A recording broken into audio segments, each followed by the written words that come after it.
today we are going to start a new type of writing. We're going to start writing narratives, and we have practiced narratives so much at school, so I think you should be really good to go on this. Let's get started.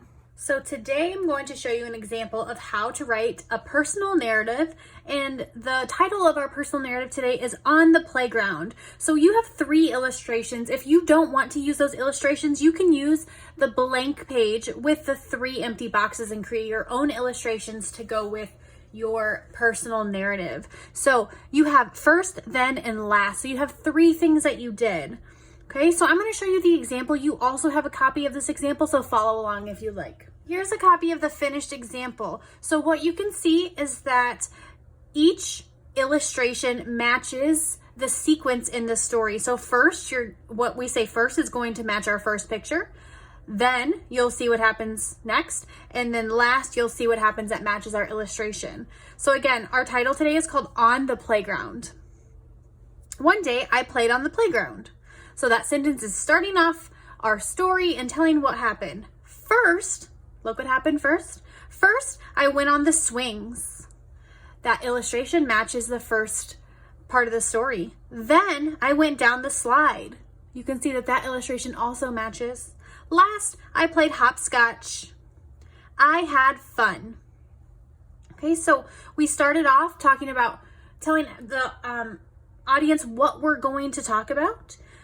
Remember, we added our feeling at the end, and we put it in sequence, what we did first, then, and then last. We put it in order.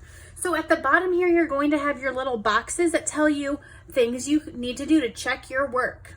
So the first one is I circled my capitals in green. So I made sure that each sentence started with a capital letter, and I circled those in green to make sure that I didn't forget them. So I put a check mark. I circled my periods in red. Okay, so remember, at the end of each sentence, you need a period. One day I played on the playground, period. That's the end of my first thought. I circled it in red. Now remember, my line, I still had room here, so I continued on this same line for my next sentence. Started with a capital. First, I went on the swings. That's the end of a thought. I have a period circled in red.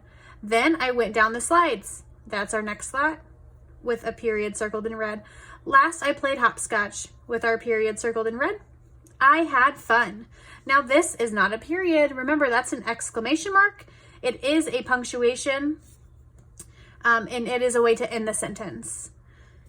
The next one, I wrote in complete sentences. We wrote complete sentences, complete thoughts that started with capital letters and ended with a punctuation. My name is on my paper. I will write my name on my paper. And then I can go ahead and check my smiley face. So remember, your story needs to have a first, then, and last. It needs to have a feeling in it. And it needs to be about being on the playground. That's your subject today. I hope you had a good time writing your narrative, and I can't wait to see what you would do if you got to go to the playground. Don't forget to share your narratives with us. Have a good day.